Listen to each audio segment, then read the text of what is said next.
I'm Tom Dixon. I was born on a farm northeast of Leon, Kansas. I went to school at grade school about a quarter of a mile from my home, named Quito. I don't remember the district number. I went to Leon high school. I graduated in May of 45. About a week later, I left El Dorado on a bus for Fort Leavenworth, was inducted into the Army there, and within a couple of days I was on a train headed for Fort Lewis, Washington. I took my basic training at Fort Lewis, enjoyed the beautiful country in and around Fort Lewis, Tacoma, and Seattle. During the basic training, I had leave and went and climbed part of Mount Rainier. Finished the basic training the 1st of October. Got an annual leave and took a trip home for about a week. Back to Fort Lewis, Washington around the 1st of October. Train ride to San Francisco. The training that I had was essentially for a trip to Japan. Harry dropped off. Thank the Lord, it ended my trip to Japan. Was at a camp outside of Marysville, California for about 2 weeks. Got on a train and went from there all the way to the East Coast. And shortly before Christmas time, we boarded a huge boat and left New York City after Christmas.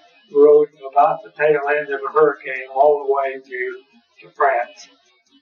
And everybody was sick the whole 11 days of the trip.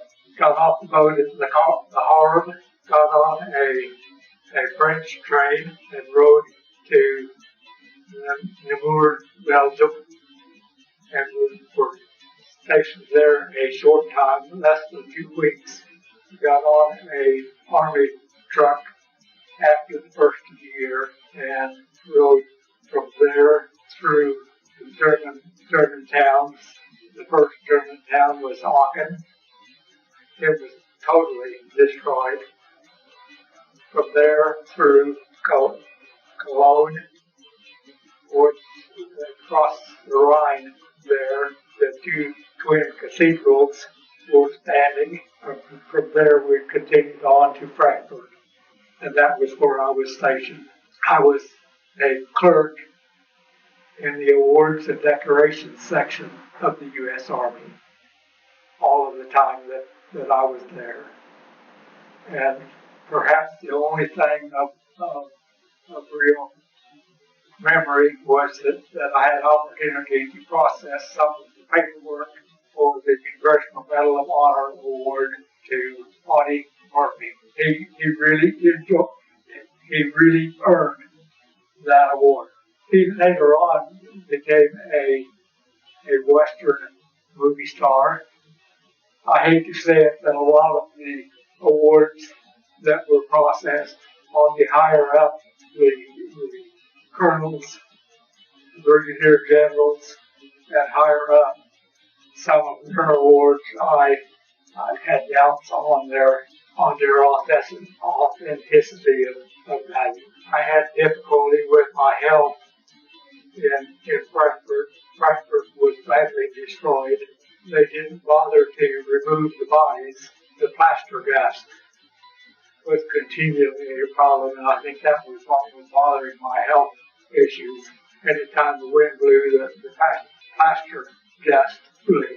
The town was badly destroyed, except the railroad depot and one large church there. The office that I worked in employed a lot of German teenage girls.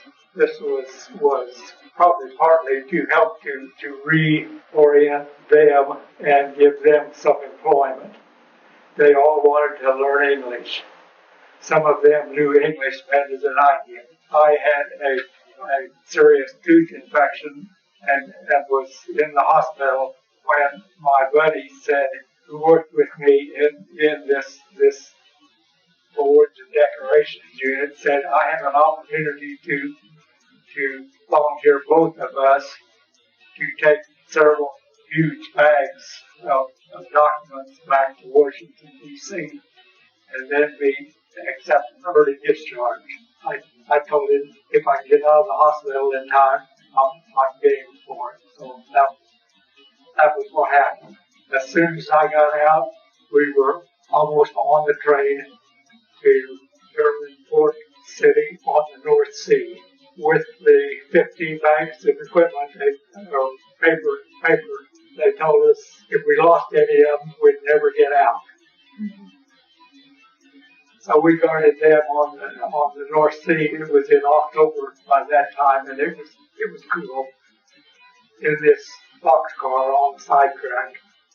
And we sat there for, I think, a week or two. Finally, the truck shows up, and we load the bags on the truck, and we're on the wharf for about a day. And we see other ships leaving, and we're anxious to leave, but we're the last ones leaving on a smaller Navy, U.S. Navy ship. We are armed with sidearms loaded, and we're on this Navy ship for about 2 days before they realize we're armed. And they relieved us of the arms and said we'll be responsible for the paperwork. We were 3 days on a glassy sea, and the buildings of New York City started coming up off of the sea like blocks. We passed most of the ships that we saw leave 2 or 3 days ahead of us. I left the paperwork and the bags, and my friend, I lost track of him, but I ended up in Fort Dix, New Jersey, where I was discharged about a week later. Got on a train and headed for St. Louis and El Dorado. My mom wrote to me about once or twice a week, but it would be 2 or 3 weeks later before the letter came. I got mail from her the whole time. So was she excited when you were home? She really wasn't right at that date. Because I arrived about a day before she expected me. Leavenworth, Kansas. My basic training was Fort Lewis, Oregon. What was it like? We were a whole line of people. I think it was just a day of indoctrination. Basically, the German people were friendly people. I felt like they were, I think the history has to go back quite a ways to describe the German people, but they had a terrific monetary problem when Hitler first became known, and he attempted to provide work for the young people. And they were indoctrinated by his thinking. I don't think the average German was, but the young people were. But the young Germans were friendly people. I met him in Frankfurt. I'm down here and he's with me.